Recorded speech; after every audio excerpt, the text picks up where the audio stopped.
web cartoons are popping currently, and probably back then too, but some of these have their emotions at times. So we are going to list the top 15 saddest web cartoon moments.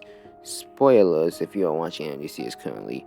Anyways, now it's time. Number 15, BFDI Return of the Hang Glider. It's a finale for BFDI. Leafy, Fiery, and Bubble are the last ones. All the characters are there, but the fans voted Fiery to be the winner. Fiery could choose who was allowed on Dream Island, choosing everybody except his best friend Leafy. Leafy, when you rode my Ferris wheel, you said, "Get me out of this thing!" That really hurt me, deep down inside. You'd better be joking, Fiery. Leafy, you don't understand. That Ferris wheel, I made it for myself, but more importantly, I made it for you, and you just rejected it. Fiery, I don't believe this. Leafy, I'm sorry, but now I see the truth. You are a mean person, and I do not believe you deserve to be on Dream Island. Leafy, in a furious state, buys Dream Island from the announcer. All the contestants end up in a panic state. A UFO abducts Woody, Snowball, Match, and Tennis Ball. By this time, Bubble finally tells Flower all the things that she has done bad. I'm tired of your self-centeredness. I'm tired of the way you act around us. You know what that means? I'm tired of you! Bubble! Flower, your unpopularity is your own fault. We see her destroying the recovery center. The UFO is revealed to be the announcer transportation device. Then the other contestants confront Leafy and find out the truth. Flower destroys the final recovery center and kills Bubble before being crushed by the device. Later, Woody is revealed to die of a heart attack. The announcer reunites with his other speaker boxes and goes home. Meanwhile, Leafy is given the death penalty, but before that, Fiery swoops in. What are you doing? Get your hands off of me, you jerk! Leafy! Leafy, I'm sorry for what I did. I realized that what I wanted most wasn't Dream Island. It's you, your friendship. I just want you to know that I'm tired of all this turmoil that's going on, all these conflicts and stuff. And I'd rather spend my time with you, whether it's on Dream Island or not. Really, you mean it? Hurry up. We have to get back to the execution.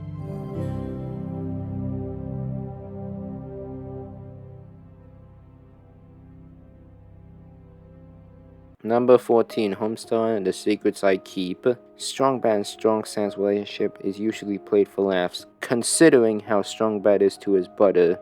Then a tune was uploaded, titled The Secrets I Keep, Strong Sad Secret Styles, which, well, watch for yourself.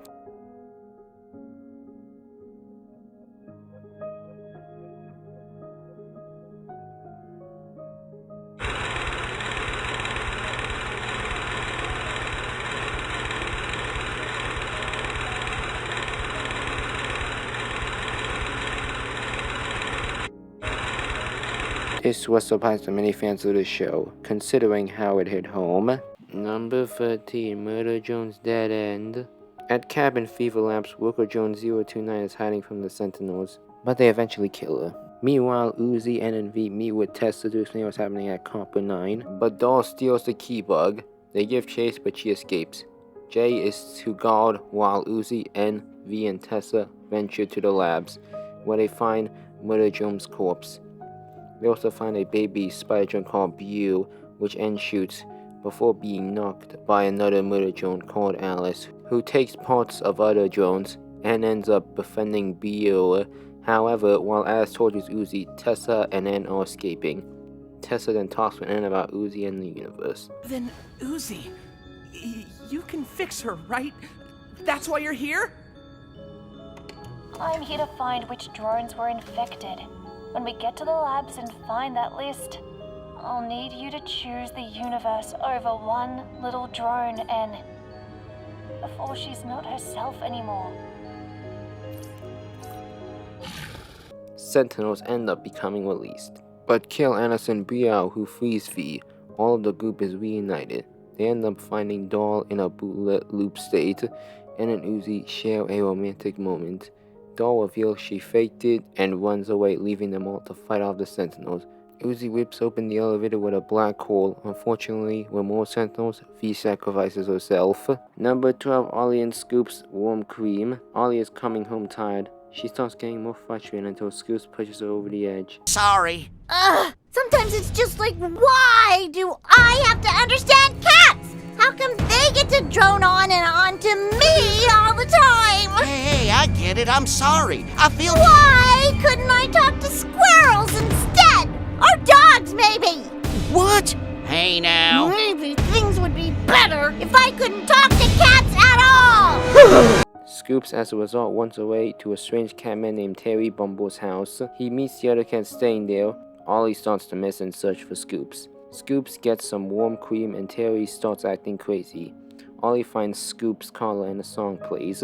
When I first saw you with your eyes of blue, I absolutely knew, I most certainly knew, I positively knew that you're my itty bitty kitty.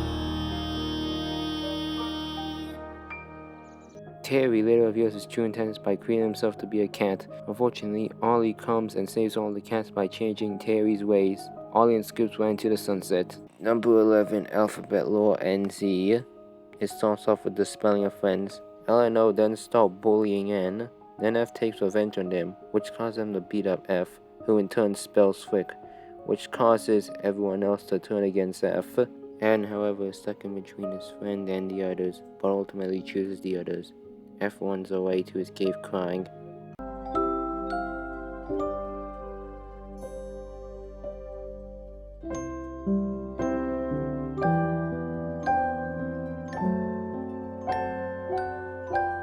Well, it did later have a happy conclusion.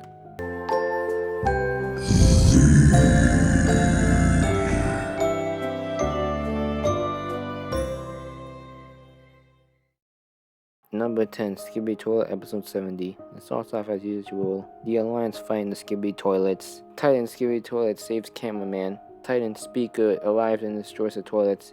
DJ Toilet appears, but then gets destroyed by Astro Toilet, who says, Then the woman and trio arrive, ready to go to an elevator, but are attacked by an Astro Toilet, who kills the cameraman but later dies.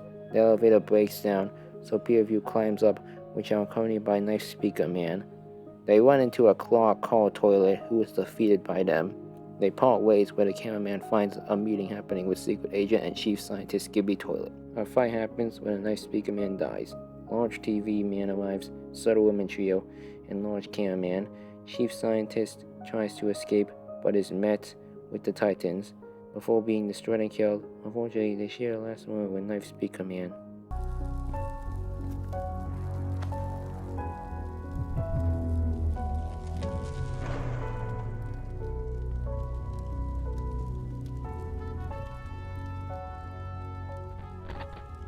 The Secret Agent comes in and announces a bigger threat. As for Plunger Man, he succumbs to his wounds.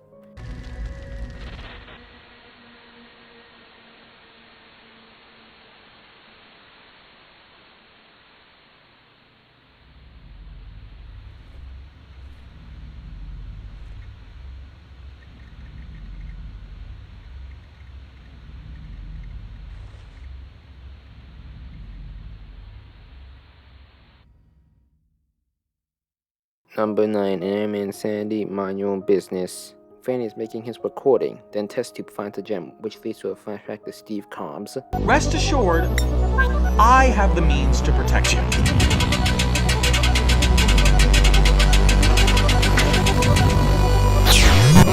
The egg is starting to crack. Then Toilet and Meatpad announce the challenge, which is about finding the gems. Fanny and Suitcase team up. Taco and Mike meet with Knife, who is still mad at them, but Mike pushes him to a gem which keeps him safe. The egg is continuing to crack. Lightball meanwhile falls against the gem. Test Tube talks with Baseball. Taco and Mike find another gem. Knife is saved by Taco and Mike. Baseball talks with Test Tube about friendship and mistakes. Before finding a gem, Taco and Knife get into an argument about a past, but Mike expresses he's changing. Test Tube gets mad at Suitcase and Fanny, which causes Lightbulb to die. They leave. Suitcase runs into Baseball and talk. I gotta find that jewel. Hey, don't let me hold you back. Mike leads Taco to the last gem, but Test Tube shoots her accidentally. The flashback is shown, Mephone seeing broken inventions before Mephone 3GS wakes up and says the phrase, Please cops don't. Please cops don't. Please cops don't. Please cops don't. Toilet and Meatpad use the gems to fix Mephone. Toilet then mentions Adam. Mephone then has a flashback of Steve Cobbs failing to make Adam before throwing him into the closet. Mephone becomes enraged. You! Out! What, Mr. Phone? Wait, me phone? You thought I'd never catch on. Adam hired you, and who hired Adam? I don't know, Mr. Phone. I haven't spoken to him in ages. Who him? Cobbs? The corn man? Mr. Phone, the last time you broke. You do know. No. Get out! Me phone, stop. Toilet would never. Now!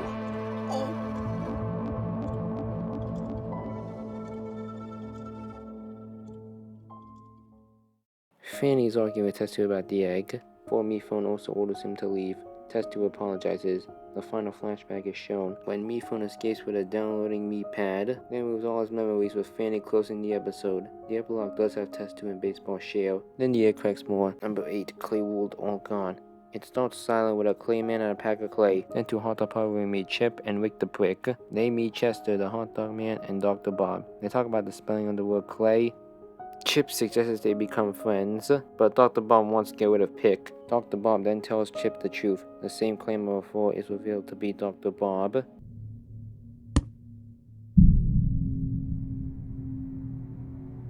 Huh?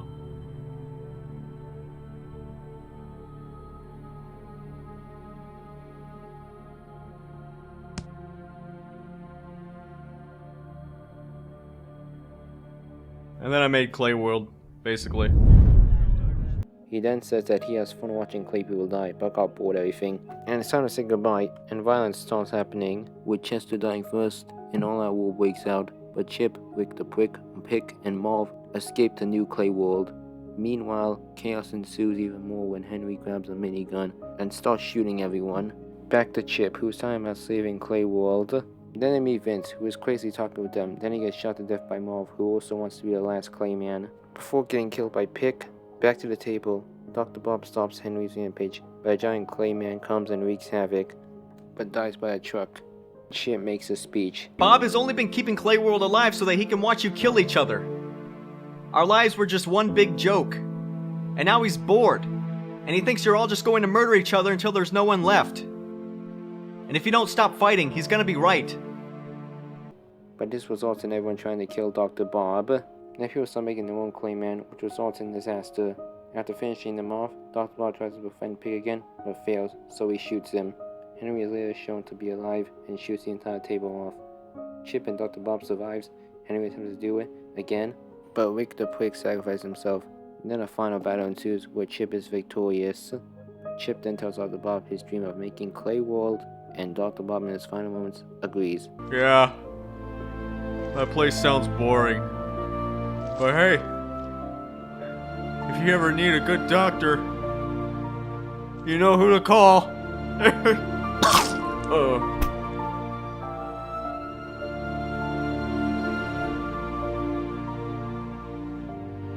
Maybe Clay World can change.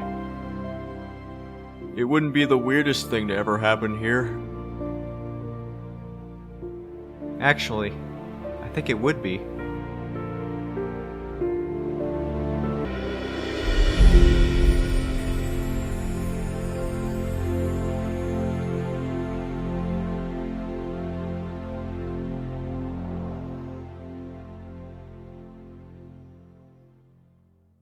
Number 7, Monkey Witch, Us and Them. It begins with a prequel of what's to come. Shrike and Beeps are hanging out talking about the previous mission, until they get a distress call, which is revealed to be Scratch and Scritch. Scratch reluctantly agrees for help. Shrike and Beeps arrive and find a mushroom holding Scratch and Screech's ship. They get into a fight with the mushroom. During the fight, they get a weird transmission. They soon ultimately defeat the mushroom. Scratch then explains what the mushroom was. The Agari, a prosperous civilization before being destroyed by Terrans. They are now affecting some of the universe. Scratch then revealed he has Terran stuff, which Shrike really wants. Beeps then sees a transmission play again, so he starts playing his guitar, but it causes a voice to come. Then it's not them?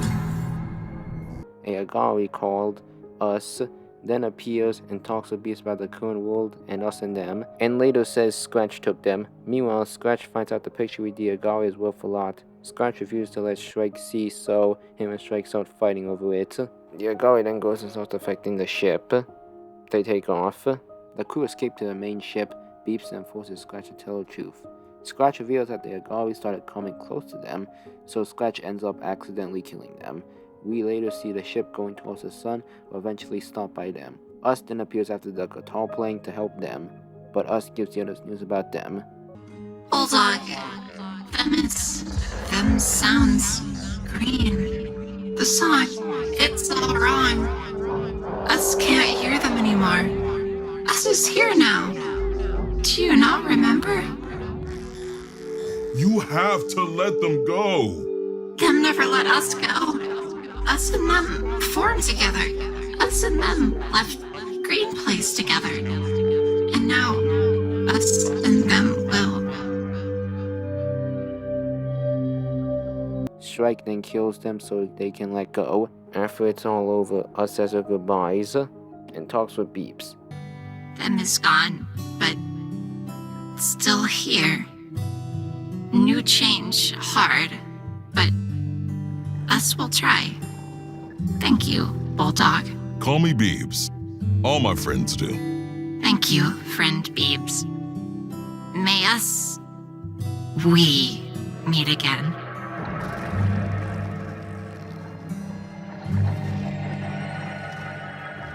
Scratch then tries to get out of the contract, but Beeps forces him to. Beeps and Strikes then leaves and shares a moment together. Number 6, 1, self-titled. The objects are trying to retrieve from the show that is torturing them. They succeed, but it's a failure. With Liam and Ari is away, so Liam goes in the computer and sees a season 3 plan. Liam confronts Ari and tries to kill him, but a tree falls on him. He is later taken by Ari to be bandaged up, but Ari, while getting back, slips and falls to his death. Liam wakes up and plays a song called Around the Bend. We get to see a flashback to Ari's first step and how he got the computer to make planets. Liam discovered Ari's dead, while Amelia, Bryce, Charlotte, Subway Seat, Trey, and Whipped Cream have lost all hope. Liam opens the laptop to find Texie dead. Liam then goes to the computer to try to get it to work, hopefully.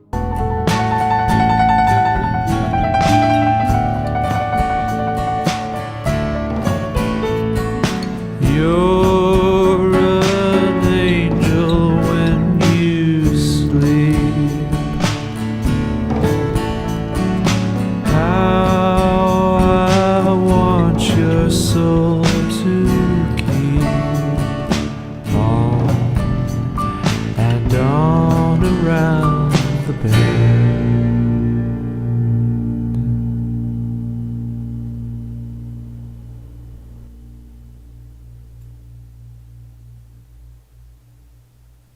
Number 5, Jerry, the end. After Jerry's dream about his adult life ends, his dad comes to him about the orphanage.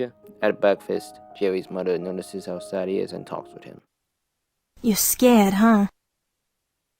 I know, sometimes it's hard to figure out why grown-ups do the things they do. But me and your father, we're not bad people, sweetie. We've made a lot of mistakes, but we're not bad people. For the first time in our lives, we're trying to do something good for you, even though it may not seem like it. Someday you'll understand. You're a very special boy, Jerry. Don't let anybody tell you any different. At the call, his dad and mom get into an argument over a toy, which leads to his mom's death. After the funeral, Jerry's dad tries talking with him, but when Jerry doesn't respond, he pulls over. He starts ranting about how awful life is, and how much of a failure of a dad he is. When I first found out I was gonna have a son, I was so excited. Someone I could teach to play baseball. Someone I could watch the game with. Like a little version of me. For the first time in my life, I actually had something to look forward to. And what do I get? Some poetry-writing pansy who's too afraid to open his mouth. All I wanted was someone to relate to. But I'm such a failure I couldn't even get that right. I'm sorry. I don't think you're a failure. Don't touch me.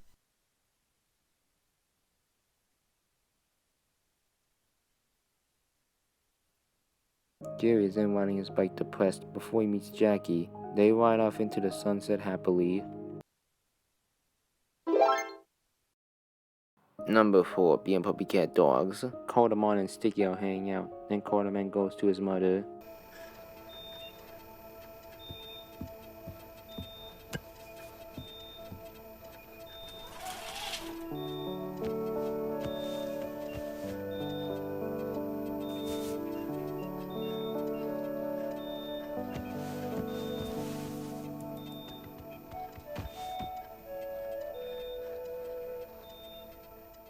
A fairy tale starts playing about a princess who meets an octopus.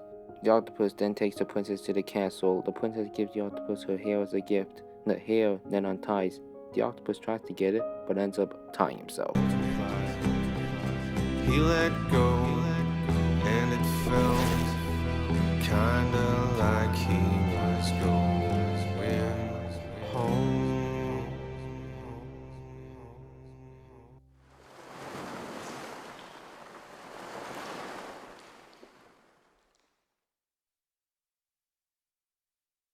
After it ends, Bee and Decker comes to pay rent. But when they realize Cardamon's sick, they ask for help. But Carmen wants Puppy Cat. After Bee convinces Puppy Cat to go to the home, he meets Sticky, who annoys him, but Carmen insists they get married. Number 3, Hell of a Boss, Seeing Stars. Stars is telling a story to her baby Octavia. To present day, Octavia searches for Stolas. She finds him arguing with Stella about the divorce. Octavia, having had enough of the arguments, runs away from home. In the IMP, Luna is rampaging on Blitzo about clients. Then Octavia sneaks into the office to collect the book and goes to Earth, where she lands in Los Angeles. Back to hell, Blitz calls Stolas about it. Octavia is trying to find the stars. Stolas and the IMP also go to LA to search for her. Blitzo puts on a disguise but gets mistaken for a Hollywood star. Moxie starts buying a lot of stuff. Blitzo and Stolas gets put in a car for a show, so Luna has to search for Octavia alone. They go to the sitcom and Blitzo starts doing his performing. Luna goes on her phone and finds Octavia taking photos, and she starts looking for those places. And then finds herself at the observatory. Back at the sitcom, Blitzo is caring for a dog until he gets a flashback at the adoption center. Hounds. Who's that? Oh, her. That's just Luna.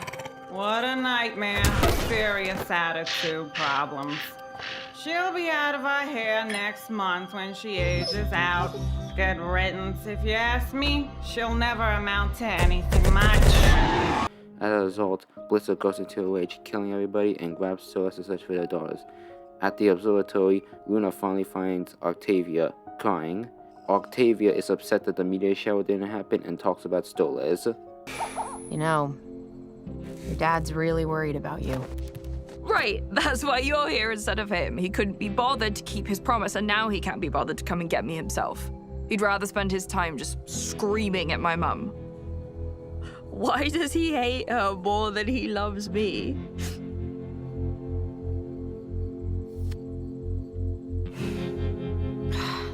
Sometimes it's not as simple as that. This kind of shit gets messy. And everybody's got issues, especially dads. And sometimes they fuck up. Well, all the time. That doesn't mean they don't care. If he cares, where is he?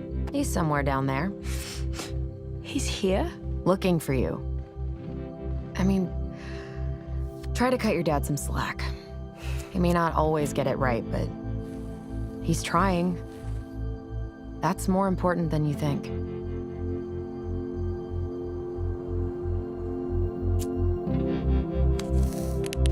You ready to go? Yeah.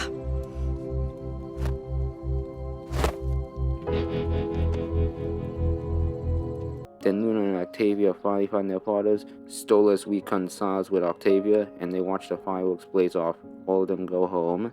Number 2, Sign of Happiness, The Depressing. It begins with a man mourning his late girlfriend. In the intro, a bluebird crashes and is found by Joe. A childhood flashback occurs where Joe and his mom adopt the bluebird and start taking care of it. When Joe is coming home, he sees his mom being killed in an ambulance, in which she sadly dies. At her grave, Joe releases the bird.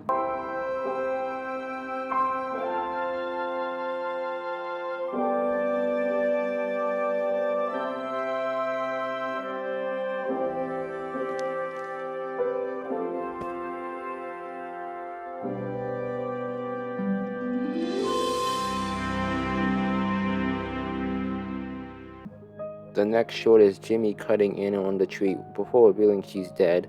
Next short is Gray returning home from Europe, only to be informed his dad passed away, leaving only a note. Next short is when Misha and Monika are on the road. Misha pushes Monika away to save her from a car crash. He lives, but Monika gets a severe head trauma, which leads to a vegetative state, ruining her life.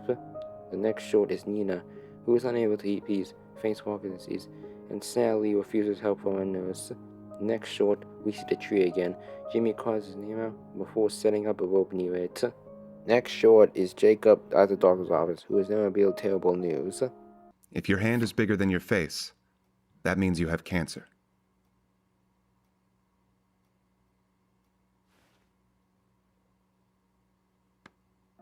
He drives home only to be informed that his wife is pregnant. This causes him to have a breakdown. Then we get a montage of the doctor planning a surgery, buying a coffin, and preparing for the baby. And they get a happy moment at the baby shower. Jacob, now in a wheelchair, goes to the hospital. Lisa then suddenly goes into early labor. She then gives birth, but it turns out tragic.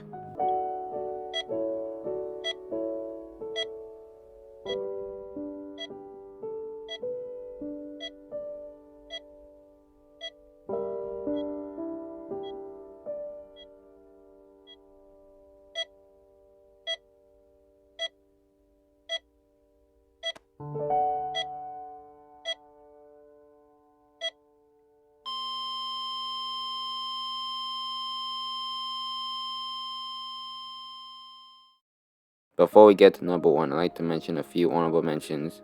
I just wanted to say, I understand. You understand what? It must be tough to love someone and have to let them go. Easier just to ignore them. I'll bet it hurts less, too. You think Junior's okay? Oh, yeah. He's tough, like his mom. What was I thinking? Darn right! I may be cranky, but I'm just too tough to feel sad. I know. Mind if I feel sad for you? Knock yourself out. I stayed friends with you this whole time because for some reason, I actually thought you were my friend too! Well, you must feel pretty stupid. Fuck you! Ah! You're such an asshole! I can't believe you let me think we were actually friends! Well, maybe I'd be friends with you if you weren't such a goddamn loser all the time! I'm a loser! I caught you masturbating to Animal Planet! That was one time! You're just racist against elephants! I can't believe I stuck by your side for 20 goddamn years! I'm not your friend anymore! Good! I'm not yours! Great! Awesome! Good! I'm glad! God, it's like you live in this stupid make-believe world where everything's great. The universe doesn't work that way, idiot. Just look around. It's what I've been trying to show you since day one. Life sucks, and we live in a world of desensitized, apathetic assholes. Why don't you just get with the program and stop giving a shit? You're right. What? Times have changed, whether I like it or not. The campers don't care. Gwen doesn't care. Even the founder of this place has better things to do. That's why I'll never stop trying. Because somebody fucking has to.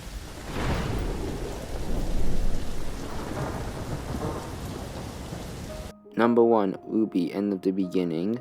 Cinder and Ozpin are fighting. The students are all evacuating the Vale.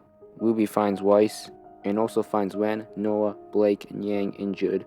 Blake is apologizing to Yang since Yang lost her arm because of her.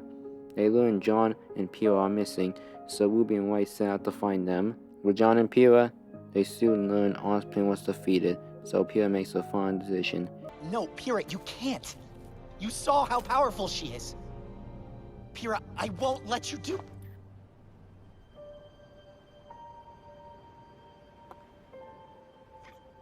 I'm sorry. Hey! Wait! Stop! Stop! Pyrrha, please don't do this!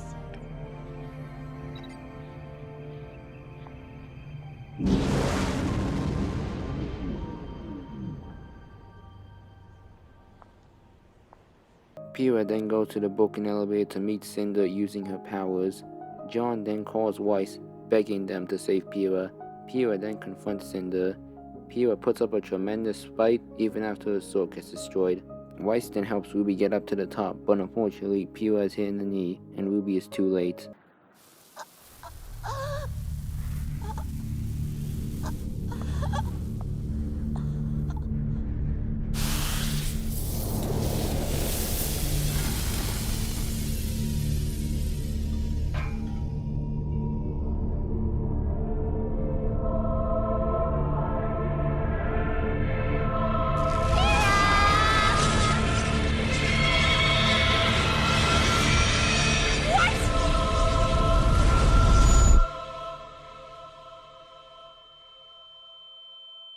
In the aftermath, she is in bed and awakes to find her father, Tai Yang. He informs her that the school was destroyed, the dragon became frozen but attracts Grimm. Crow then comes and offers to speak with her alone.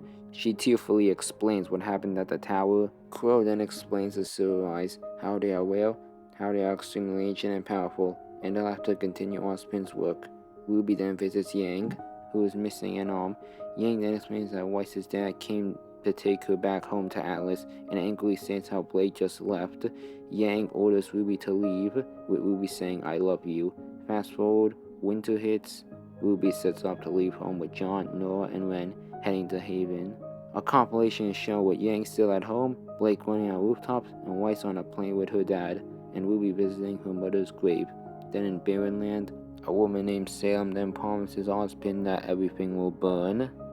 This was also the last volume that beloved animator and creator Ruby Montione worked on, before sadly passing away. And that was the top 15 saddest moments in web cartoons. I highly recommend you check out all of them, and I'll see you next time.